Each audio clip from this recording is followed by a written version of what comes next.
Hello friends. आज हम लोग करेंगे हिंदी पेडागोजी के कुछ महत्वपूर्ण क्वेश्चन जो एग्ज़ाम में बहुत बार पूछे जाते हैं।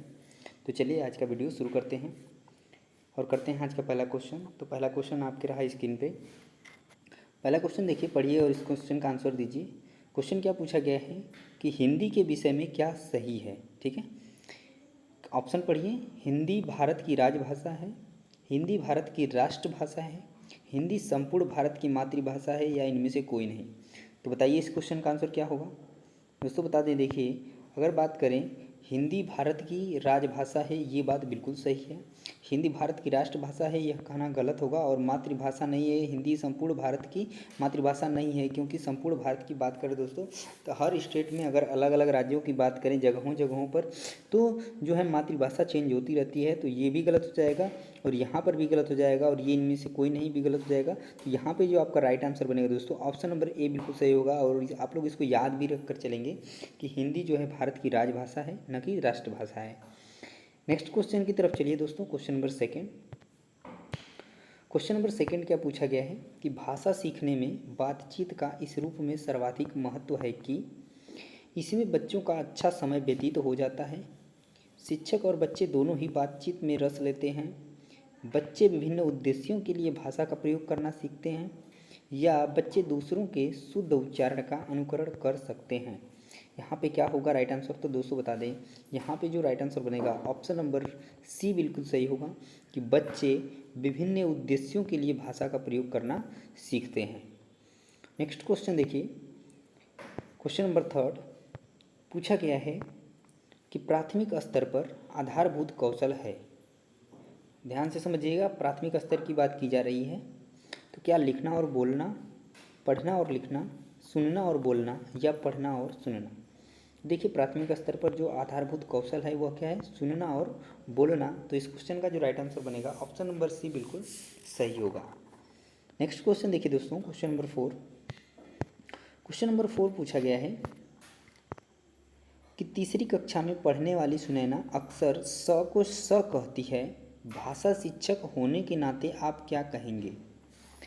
वह जब भी स को स कहेगी उसे टोकेंगे ताकि उसमें सुधार हो सके, या उसके इस तरह के प्रयोग पर बिल्कुल ध्यान नहीं देंगे, या यह क्षत्रिय प्रभाव हो सकता है इसलिए उसे स्वयं ही सुधार करने के लिए पर्याप्त समय देंगे, या उसे स और स के उच्चारण के विभिन्न स्थान की पूर्ण जानकारी देंगे।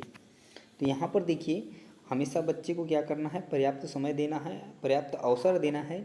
ये बात बिल्कुल सही होती है। तो यहाँ पे जो राइट आंसर बनेगा ऑप्शन नंबर सी बिल्कुल सही होगा दोस्तों कि यह क्षेत्रीय प्रभाव हो सकता है इसलिए उसे स्वयं ही सुधार करने के लिए क्या देना चाहिए, पर्याप्त समय देंगे। ठीक है, नेक्स्ट क्वेश्चन देखिए, क्वेश्चन नंबर फाइव।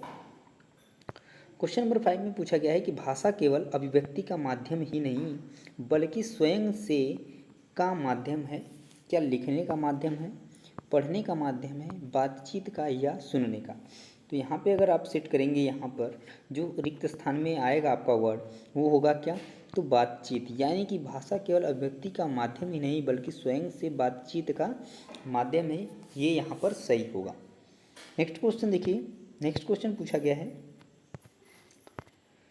बच्चों की श्रवण योग्यता का विकास करने में सर्वाधिक सहायक है। जो सबसे अधिक सहायक है वो क्या है, भाषा प्रयोगशाला, ऑडियो टेप, शब्दों का श्रुत लेख, या परस्पर बातचीत। तो देखिए जब भी हम बच्चों की श्रवण योग्यता का विकास करने में सर्वाधिक की बात करेंगे तो अगर वहाँ पर परस्पर बातचीत होगी तो शायद बच्चों की जो श्रवण योग्यता है वो काफ़ी हद तक अच्छा तरीके से विकास होगा। तो यहाँ पे जो राइट आंसर बनेगा दोस्तों ऑप्शन नंबर डी बिल्कुल सही हो जाएगा। नेक्स्ट क्वेश्चन देखिए, question number seven. Question number seven में क्या पूछा गया है कि लेखन कुशलता का विकास करने में सबसे कम महत्वपूर्ण है। वहाँ पर देखिए सबसे सर्वाधिक महत्वपूर्ण पूछा था यानी सबसे अधिक, और यहाँ पर पूछा है सबसे कम महत्वपूर्ण, वो भी लेखन कुशलता का विकास करने में। तो क्या आंखों देखी घटनाओं को लिखना, प्रतिलिपि, अधूरी कहानी को पूरा करना, या कहानी, कविता आदि का सृजनात्मक लेखन। तो देखिए अगर हम बात करें आंखों देखी घटनाओं को लिखना तो ये जो है कि सबसे अधिक हो जाएगा, ये भी सर्वाधिक आएगा क्योंकि आप अपने से क्या कर रहे हैं, लिख रहे हैं। अधूरी कहानी को पूरा करना, अगर कोई आधी कहानी आपको दे दी जाए आपको पूरा करना रहे अपने से तो यहाँ पर भी ये चीज़ें अच्छी होंगी। ठीक है, और यहाँ पर कहानी, कविता आदि का सृजनात्मक लेखन भी अधिक महत्वपूर्ण होगा। तो ये तीनों चीज़ें सही हैं, सबसे कम पूछा है। तो यहाँ पे जो है वही है ऑप्शन नंबर बी, प्रतिलिपि। तो यहाँ पे जो बन जाएगा ऑप्शन आपके लिए सही, वो होगा option number B. Next question देखिए, क्वेश्चन नंबर 8। क्वेश्चन नंबर 8 में पूछा गया है कि मौखिक अभिव्यक्ति दोष है तुतलाना, हकलाना, नकियाना या उपयुक्त सभी। तो देखिए अगर हम बात करें यहाँ पर मौखिक अभिव्यक्ति दोष की, तो ये जो तीनों दिए गए हैं तुतलाना, हकलाना, नकियाना, ये सभी हैं। तो इस वजह से इस क्वेश्चन का जो राइट आंसर बनेगा दोस्तों ऑप्शन नंबर डी बिल्कुल सही हो जाएगा। नेक्स्ट क्वेश्चन देखिए, क्वेश्चन नंबर 9। क्वेश्चन नंबर 9 में पूछा गया है कि बच्चों की पठन कुशलता का विकास करने में सर्वाधिक महत्वपूर्ण है पाठ्यपुस्तक में दिए गए अभ्यास, भाषिक संरचनाओं का अभ्यास, अर्थ की अपेक्षा, उच्चारण का शुद्ध पर विशेष ध्यान देना या विभिन्न संदर्भों से जुड़ी सामग्री। तो यहाँ पे बच्चों की पठन कुशलता का विकास करने के लिए जो सबसे अधिक महत्वपूर्ण होगा वो होगा क्या, तो विभिन्न संदर्भों से जुड़ी सामग्री। ठीक है। नेक्स्ट क्वेश्चन देखिए, क्वेश्चन नंबर 10। क्वेश्चन नंबर 10 में पूछा गया दोस्तों कि हिंदी भाषा शिक्षण के समक्ष चुनौतियाँ हैं क्या, भाषा शिक्षण संबंधी उपागम का अभाव, शुद्ध उच्चारण की समस्या, शुद्ध लेखन की समस्या या उपयुक्त सभी। यहाँ पर हम बात करें अगर हिंदी भाषा शिक्षण के समक्ष चुनौतियों की, तो भाषा शिक्षण संबंधी उपागम का अभाव भी इसकी चुनौती होगा, शुद्ध उच्चारण की समस्या भी होगा और शुद्ध लेखन की भी समस्या होगा। अतः इस क्वेश्चन का जो राइट आंसर बनेगा दोस्तों ऑप्शन नंबर डी बिल्कुल करेक्ट हो जाएगा। नेक्स्ट क्वेश्चन देखिए, क्वेश्चन नंबर 11।